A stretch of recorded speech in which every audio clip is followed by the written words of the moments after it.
Capek mikir ide konten tiap hari? Ini dia cara rapihin jadwal konten kamu supaya bisa tetap cuan dari produk digital tanpa mengorbankan penonton. So, seperti apa detailnya? Yuk langsung aja kita bahas ya. Oke, jadi video kali ini gue akan membahas tentang salah satu konsep yang disebut dengan yang namanya adalah konten kalender. Nah, di sini ada penjelasannya ya. Jadi bayangkan kamu sedang membangun rumah tanpa denah, pasti bingung dan berantakan kan? Nah, konten kalender atau kalender konten adalah denah atau peta jalan untuk media sosial kamu. Secara sederhana, ini adalah jadwal yang berisi tentang apa yang kamu posting, topiknya seperti apa, kapan konten tersebut tayang, tanggal dan jamnya, lalu di mana konten tersebut akan dibagikan, Instagram, TikTok dan seterusnya gitu ya. Jadi bagi kamu yang berjualan produk digital seperti ebook, template atau kursus online, kalender ini adalah senjata rahasia agar audiens tidak merasa diteror iklan terus-menerus gitu ya. Tapi bisa kita kategorikan konten-konten kita menjadi sebuah konten-konten yang valuable juga, tapi kita tetap bisa berjualan di sana. Nah, kenapa menjual produk digital ini wajib? Kenapa para penjual produk digital ini wajib punya konten kalender? Beberapa alasan utamanya yang pasti adalah yang pertama konsistensi. Jadi penjelasan singkatnya adalah membantu kamu tetap muncul di feed audiens secara rutin dan kita tidak perlu berpikir lebih dalam dan pusing untuk pikirin ide setiap hari. Dengan adanya konten kalender sekarang kita bisa lebih mudah gitu ya. Karena semuanya sudah terjadwal dan semuanya sudah ada di dalam satu wadah gitu yang disebut dengan yang namanya adalah konten kalender. Yang kedua adalah membangun kepercayaan. Kamu bisa menjadwalkan konten edukasi agar orang percaya kamu adalah ahlinya. Yang ketiga adalah manajemen waktu. Kamu bisa membuat konten dalam satu waktu, bintang batching untuk 1 minggu ke depan. Yang ketiga adalah strategi penjualan, memastikan promosi produk digital kamu masuk di waktu yang tepat dan tanpa terlihat secara agresif gitu ya. Jadi itu fungsinya dari konten kalender. Lalu kemudian di sini ada pertanyaan ya buat teman-teman ya. Jadi sejauh ini apa tantangan terbesar yang kamu rasakan saat mencoba konsisten posting konten untuk jualan produk digital kamu? Bagikan cerita kamu di kolom komentar di bawah ya supaya kita bisa sama-sama belajar satu sama lain gitu ya. Oke. Lalu kemudian berikutnya di sini ada yang disebut juga yang namanya adalah pilar konten atau konten pilar bagi para penjual. Jadi banyak pemula bingung mau posting apa karena mereka tidak punya kategorisasi.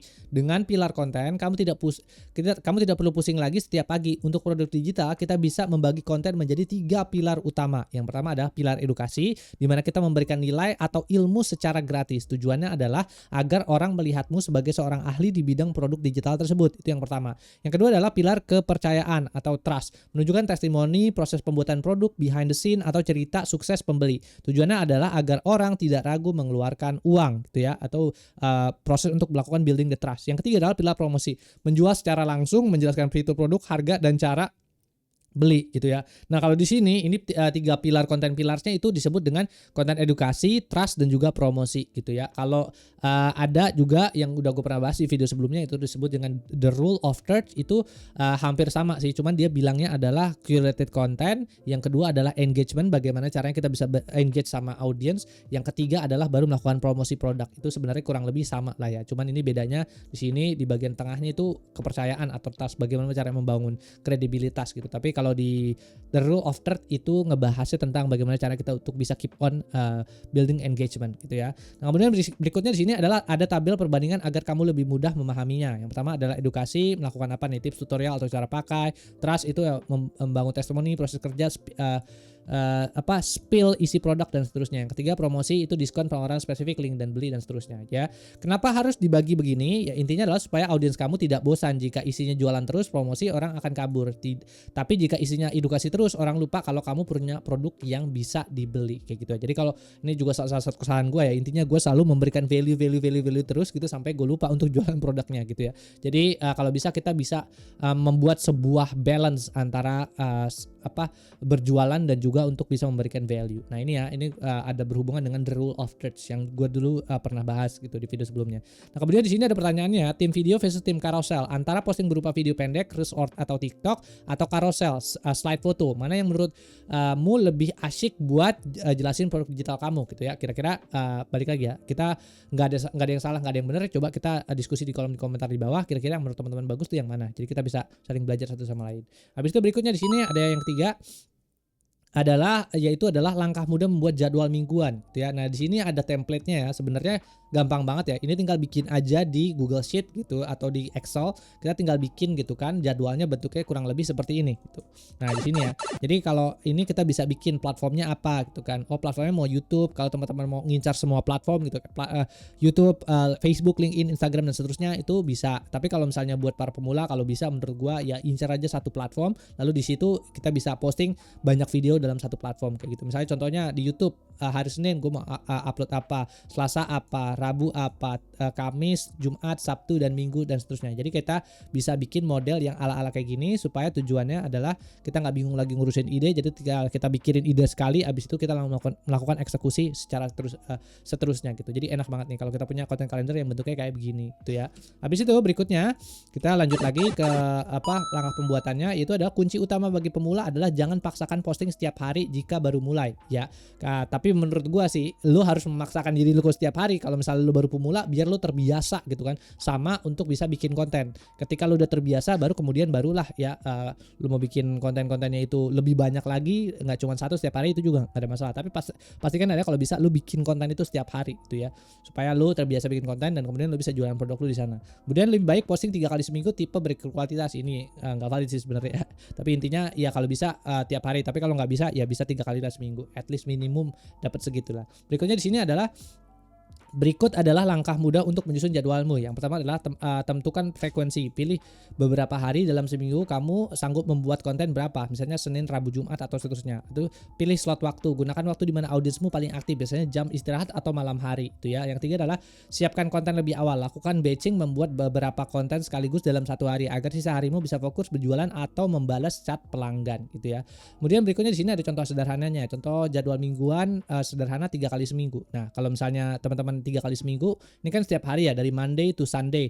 Kalau ini kan dari Senin, Rabu, Jumat. Kita bisa bikin model-model kayak gini. Pilih konten apa, edukasi, trust and promotions, contoh topiknya apa, konten dan seterusnya. Jadi 3 kesalahan, misalnya contohnya kayak gini. Kita bisa bikin konten kayak gini. 3 kesalahan pemula saat belajar AI, saat belajar prompt engineering, saat ngapain kayak gitu. Kita bisa bikin model-model yang ala-ala kayak gini. Nah, tujuannya adalah memberi solusi dan manfaat gratis. Ini membuktikan produk yang berhasil, yaitu mengajak orang untuk beli hard sell kayak gitu. Itu bisa. Nah, di sini juga ada yang gue bikin khusus spesifik untuk contoh produk digital ya. Jadi misalnya di sini dari hari Senin sampai all the way tuh hari Minggu gitu ya. Jadi di sini ada topiknya adalah misalnya contohnya, kalau di sini kan pilar kontennya sebutannya kan ada pilar konten. Kalau di sini sebutannya ada topik atau kategorisasi dari kontennya. Itu disebut kayak the big result, common mistake, tools research, the why, pain, sneak peek, quick win, Q&A, and FOMO. Lalu kemudian hook ideas-nya kayak begini lah. Ini beberapa contoh kalau misalnya kita bikin gitu kan produk kalender untuk produk digital. Jadi Senin ngapain, Selasa ngapain, Rabu ngapain dan seterusnya. Jadi enak banget, nggak perlu pusing lagi. Kita tinggal ngikutin template yang ada di sini, tinggal diganti-ganti aja, disesuaiin gitu ya. Itu. Habis itu berikutnya di sini ada tips tambahannya, gunakan tools gratis kalau kamu kita bisa pakai Google Calendar atau aplikasi pencatatan seperti Makanote untuk mencatat ide-ide teman-teman semua. Ini yang gue pakai, by the way, ini adalah aplikasi yang namanya adalah Makanote ya, yang gue gunakan untuk bisa mencatat semua ya kursus-kursus gue dan juga bagaimana caranya gue bisa menemukan ide-ide baru. Gue bisa pakai Makanote ini. Dengan menggunakan Makanote gue bisa menyusun semua ya materi-materi gue yang ada di dalam YouTube kayak begini. Lalu kemudian dari sini juga gue bisa bikin gitu kan yang namanya adalah network graph kayak gini. Jadi gue bisa membuat korelasi antara satu ide dengan ide lain dengan sangat mudah dengan menggunakan yang namanya adalah Makanote ini. Lalu ya terserah ya teman-teman mungkin punya cara masing-masing, tapi menurut gue cara yang paling efektif buat gue sendiri adalah dengan menggunakan aplikasi pencatatan yang namanya adalah Makanote ini.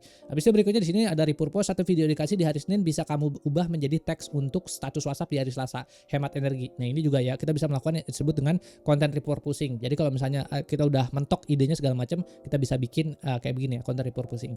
Habis itu berikutnya bagian keempat itu adalah bagaimana caranya kita untuk bisa konsisten untuk pemula. Jadi banyak kreator pemula berhenti di tengah jalan karena merasa lelah atau kehabisan ide. Jangan sampai itu terjadi pada kamu. Berikut adalah beberapa tips agar kamu bisa terus bernafas panjang dalam perjualan produk digital. Yang pertama adalah gudang ide. Kita harus punya namanya disebut dengan content bank. Jangan menunggu inspirasi datang baru membuat konten. Catat setiap ide yang muncul di aplikasi catatan HP-mu, misalnya saat jadwal membuat konten tiba, kamu tinggal melihat data tersebut nantinya. Kalau buat gue pribadi, gue selalu membuat yang namanya adalah konten bank gue adalah caranya adalah untuk bisa menghubungkan antara satu knowledge, satu pengetahuan dengan pengetahuan lain gitu ya, atau membuat sebuah pengetahuan baru. Ada tekniknya sih, ada generalisasi, spesialisasi, ada point of view, banyak sih segala macamnya. Mungkin nanti gue akan jelasin di video-video berikutnya ya. Tapi gue selalu gitu ya, biasanya kalau gue menghubungkan antara satu ide dan ide lain atau mengisi kekosongan dalam satu ide kayak gitu ya.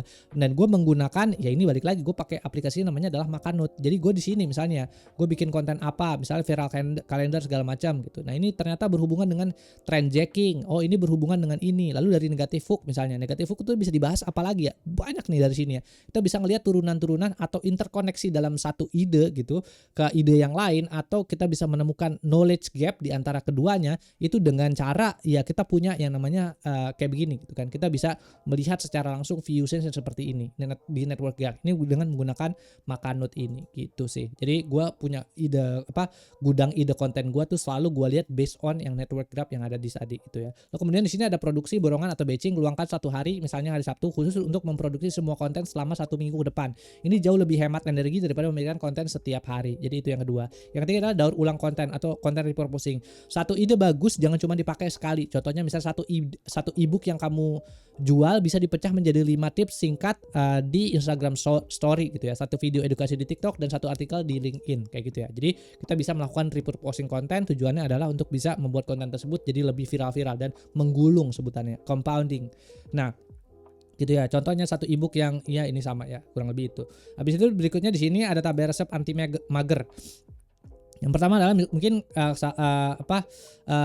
problemnya teman-teman adalah bingung masalah desain. Gunakan template Canva lainnya agar tinggal ganti teks itu ya. Kalau misalnya bingung masalah desain, ini Canva udah enak banget. Terlalu sibuk, misalnya posting 1 sampai 2 kali seminggu saja, yang penting rutin gitu ya. Ini sebenarnya bisa diakalin sih sebenarnya teman-teman. Kalau teman-teman sibuk banget, itu teman-teman bisa akalin dengan cara ya bikin konten yang pakai konten kalender, dibikin jadwalnya tuh sedikit aja segala macam, atau teman-teman bisa menggunakan aplikasi yang disebut dengan namanya adalah Clockify. Nah, ini di channel utama gua itu udah gue jelasin secara detail tentang masalah Clockify. Teman-teman bisa cari aja channel utama gua YouTube Agung Sundoro gitu. Nanti di sana cari aja, ketik Clockify. Di sana teman-teman bisa mengatur jadwal teman-teman jadi lebih enak. Jadwal pekerjaan, jadwal kayak begini gitu kan, bersama keluarga, jadwal untuk misalnya bikin konten segala macam untuk bisa melakukan side hustling kayak gitu, itu bisa juga dilakukan dengan kayak begitu. Lalu kemudian berikutnya di sini kurang semangat. Ingat tujuan kamu membantu audiens dengan produk digital kamu gitu ya.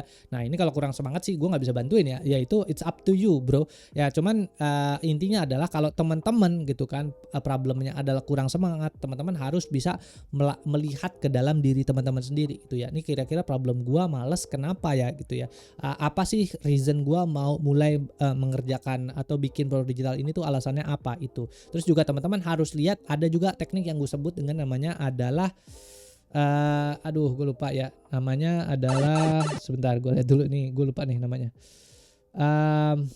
Konten digital bukan Hive Framework, gue lupa nih, Ikigai, sorry.